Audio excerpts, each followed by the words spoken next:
I want to thank you for the privilege of being here this morning, and as well as for that fine welcome. My head is shrunk so I can stay. There's enough room for all of us now.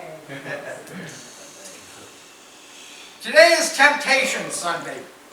Oscar Wilde wrote that I can resist everything except temptation. Robert Osborne said most people want to be delivered from temptation, but they do want to keep in contact on a daily basis. Why is it that opportunity knocks but once, but temptation bangs on the door constantly?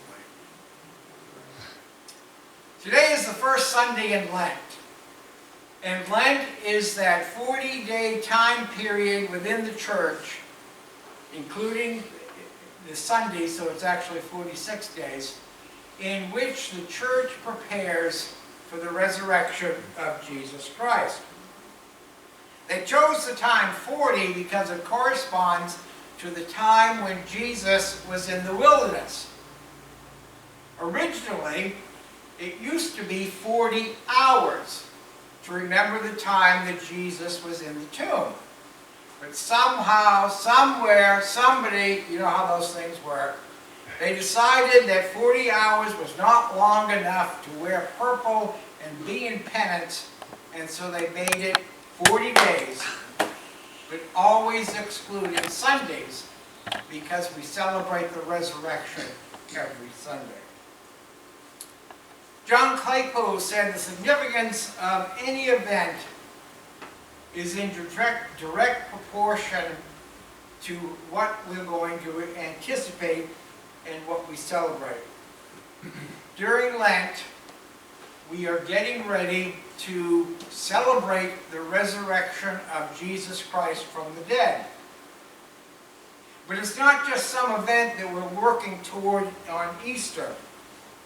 What does the resurrection of Jesus Christ mean to us living right now?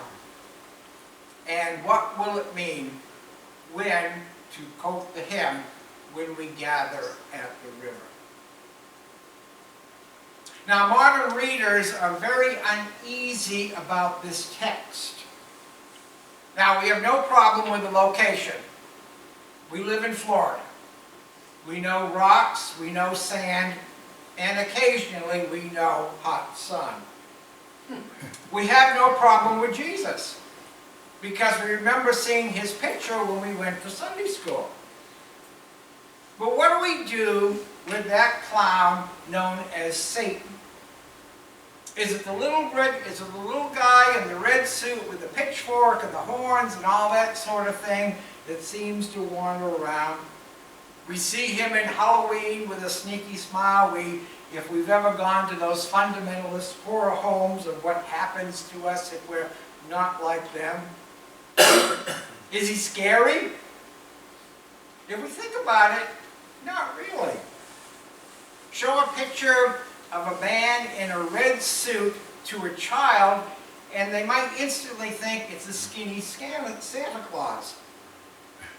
So the question comes to us, what do we see when we think of the word Satan?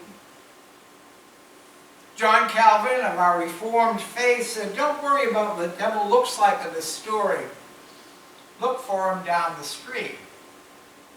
Well, our Puritan ancestors in Massachusetts took Calvin's words to heart and decided that some of their neighbors should hang up at the hanging tree. On the first Sunday of Lent, we could easily read this story in Matthew, Mark, and Luke. I chose Luke because there's a few more details to it. Jesus is in the wilderness, and he just had his baptism in the River Jordan with his cousin John. So he's all set for his mission. Jesus knows he's loved. But the serious questions that come out, not so much about what happened, is, could have Jesus sinned? Could he have actually been tempted, or is this just some story to fill in the pages because Luke is paid by the word. But the question is, and the answer is, that Jesus could have sinned, and that he was actually tempted, because he was a human being. He was a human being with choices. He was the one who told the story because only the devil and he were there. And so Jesus knew about temptation. He heard the sound of the devil's voice. Now Jesus could have sinned. If he did not have that opportunity, if he did not have that ability to be able to sin, then this whole story of God's Son on earth is just a bunch of malarkey. If he couldn't have had the opportunity to sin, and then we just have this picture of God standing up there pulling the strings like a puppet. I want Jesus to say this. He's a fake little thing. We'll make him do this. We'll make him do that. But God is not some puppet master. And so Jesus has these free choices. Because if God would take away Jesus' choices, you and I don't have a chance. Because we have to believe whatever happens in this world, God is always pulling all the strings. And it doesn't work that way. Jesus, the human being, was tempted. And so our salvation hung in the balance. If Jesus had messed up, then we would not have a chance in this life. This is not some tidal wave in a roadside puddle. This is an important moment in human history. The author of Hebrews wrote, "He was tempted in every way, just as we are, yet was without sin." Now we have a story here, and Jesus comes in the back door. Sometimes he's portrayed as a man, as a serpent who talks, whatever the case may be, but he comes in the back door. And he tempts Jesus. He wants him to do some good things. These aren't nasty things. You know, don't run over children. Don't cheat on your taxes. These are good things. Jesus has been in the wilderness for 40 days and he's hungry. He's fasted. I don't know how he lasted for 40 days, but that's another part of the story. And so the man is physically hungry and tired. He hasn't eaten for 40 days. And so Satan says, "Hey, Jesus, I know who you are. See those rocks over there? Turn them into loaves of bread. Then you'll be satisfied. And then you can leave and you can go out and turn other rocks into loaves of bread." He could use his power to take care of himself. He could use his power to take care of the hungry, that I'm sure he knew and grew up with and saw every single day of his life. And I suspect it may have gone through his mind, yes, I could do something for these people. I know a lot of hungry people. I could help them. The second one is another good temptation. It's not a bad thing. If he honors Satan first, Jesus will now be the king of the world. He could take care of problems. He could take care of those things, again, for those people that he knew what were going on. Stop wars, stop plagues, stop problems, stop disagreements, stop fighting. And there would be peace and harmony. Jesus knew that the people of Israel were under Roman oppression. They had been conquered for centuries. Jesus also knew that his own religious leaders and puppets that were on the thrones because of the Romans, they abused their own people. No one seemed to care. Jesus could have been a good leader and have made a positive difference and delivered his people, as his name says. The translation in Hebrew is deliverer. Didn't work. So Satan comes up with number 3. He brings them to the top of the temple in Jerusalem, says, jump off, go down. And as you fly down and float, the angels will catch you and lead you gently on the ground. The crowds will be impressed. They'll follow God because God has done a wonderful miracle. Don't you want them to follow God, O person of Nazareth? It's a free show. They didn't have any Netflix then. This would be wonderful, floating Jesus and the angels. Everything would be great. You wouldn't have to waste your time teaching parables, healing people. They would just follow God and be all set. The bottom line is that Jesus was tempted 3 times. He said no 3 times. And the story continues. He does call the disciples. He has to teach. He has to listen to those disciples who more than not don't get it. And he made a difference. Satan left him, and it's recorded that he would come back again and again to bother Jesus. And so like us, Jesus lived with temptation every single day of his life. Temptation to use his powers for the wrong reasons. When they were putting together the Bible, and they had before them the Gospel according to Thomas. We remember Thomas from the resurrection. And they read Thomas, and when Jesus was a boy of about 7, some other child in the neighborhood in Nazareth irked him. So he turned him into a goat. And the people putting together the Bible said, well, no, that's not our Jesus. We don't want that in our Bible. So the Gospel of Thomas is left out. But Jesus didn't do that. But he did use the ability he had to feed people, to make a difference in the political world, talking to everybody, accepting them, encouraging them, trying to change their lives. But he did it on his schedule. I think Jesus was able to fight temptation because he knew who he was and what he was called to do in life. He had been baptized. His father had said good words to him when he came out, "This is my beloved son." Jesus knew that he was loved.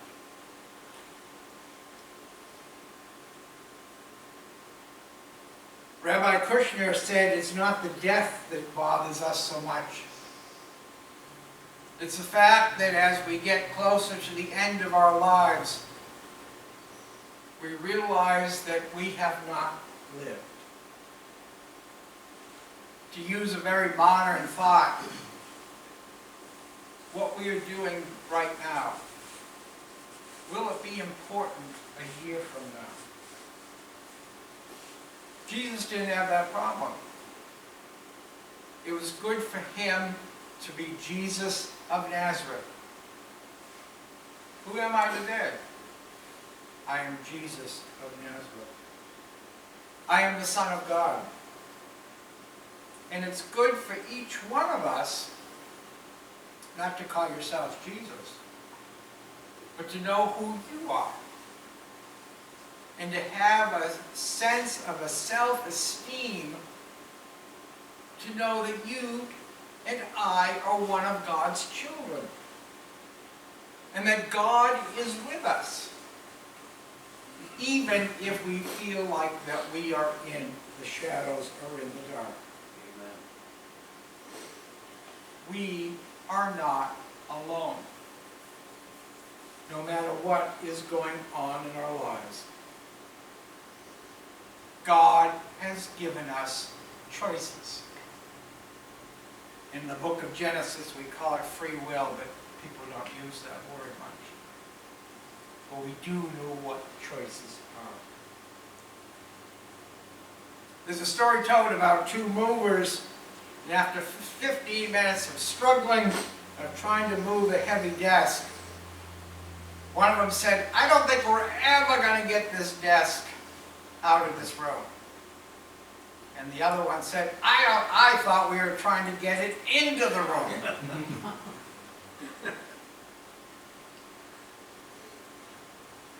It's kind of good to know what we're supposed to be doing in life. It helps us to know that why, the reason, why are we doing something? Is it just pure rope? Or are we doing something for a purpose, whatever that might be? Jesus knew who his Father was. He knew what his purpose was in life. And I think each one of us, even with our detours, our struggles, these are real. Just because we're sitting here this morning doesn't mean they're going to go away. But I think each one of us has that ability to be able to find what we're doing. And even if we wiggle around a little, we're going to reach that goal. Second, I think Jesus was able to resist temptation because he spent some time in reflection and prayer. He went into the wilderness to prepare for the ministry. He wanted to spend time with his God and his Father. He knew what was going to happen. He had a feeling that he had a purpose in life.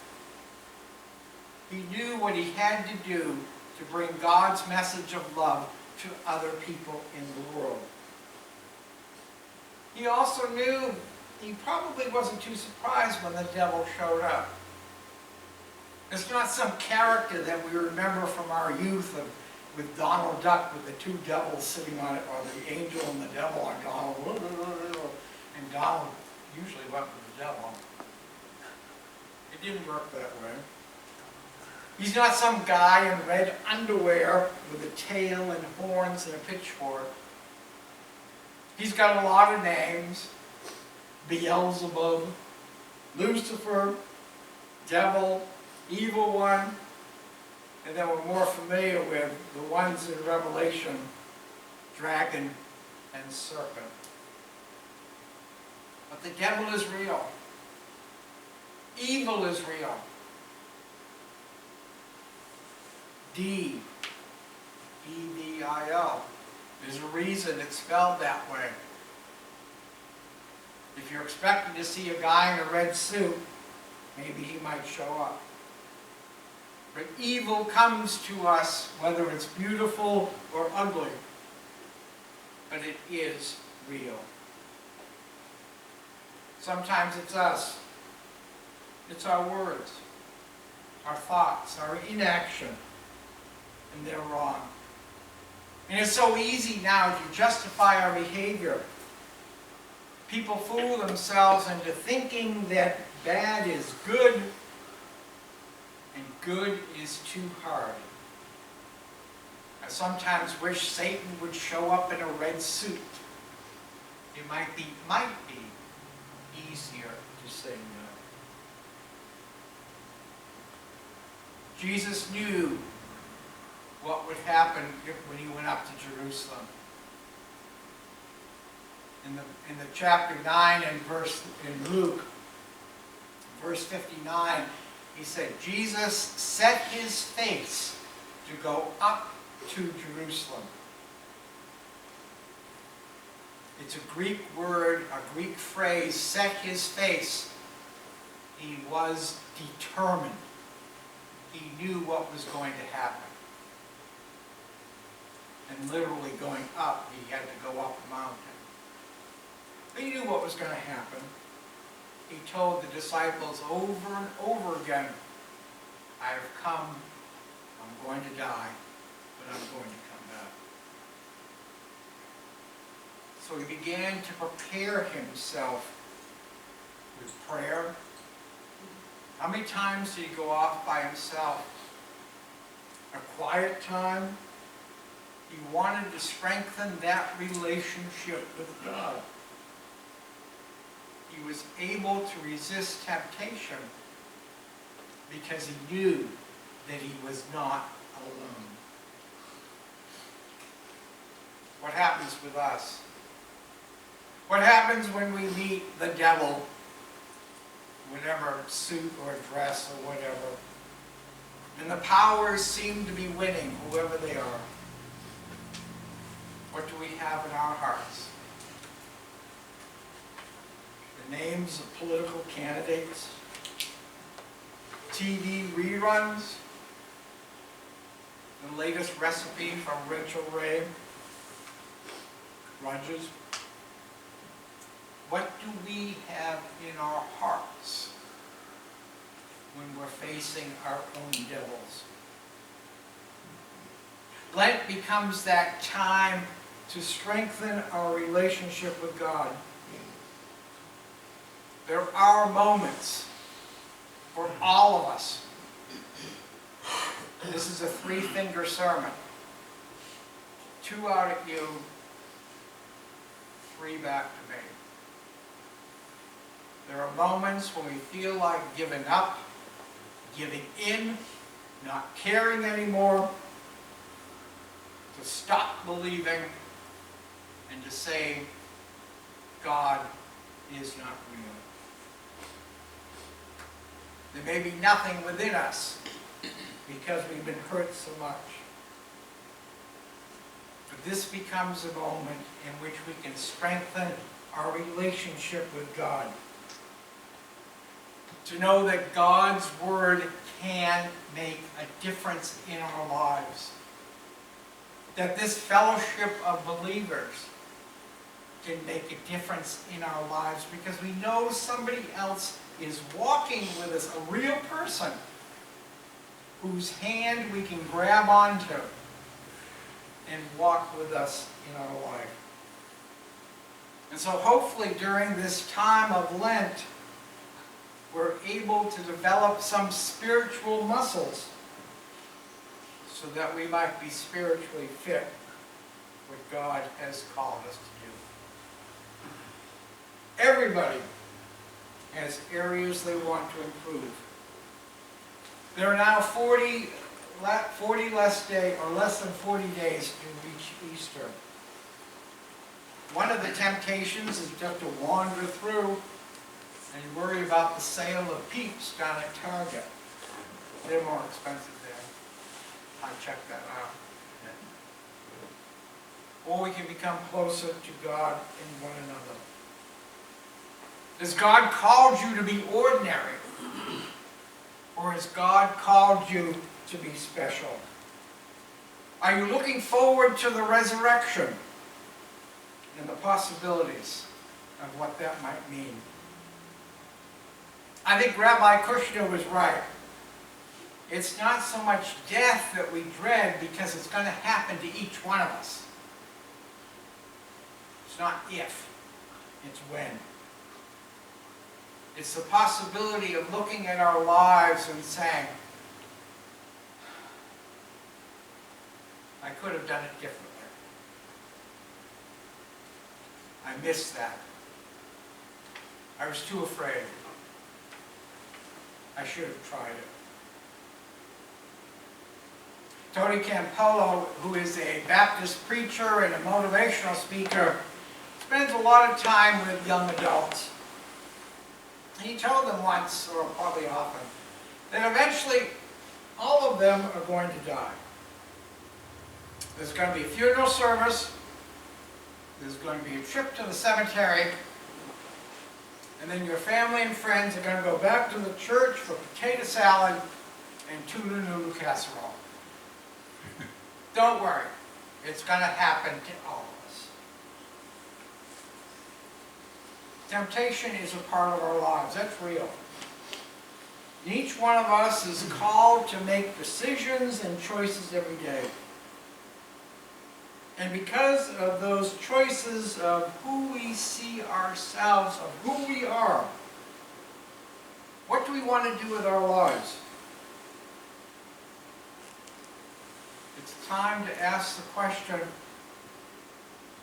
what do you want people to be saying about you as they chomp away on their potato salad? I seriously hope you think about it during this time of Lent.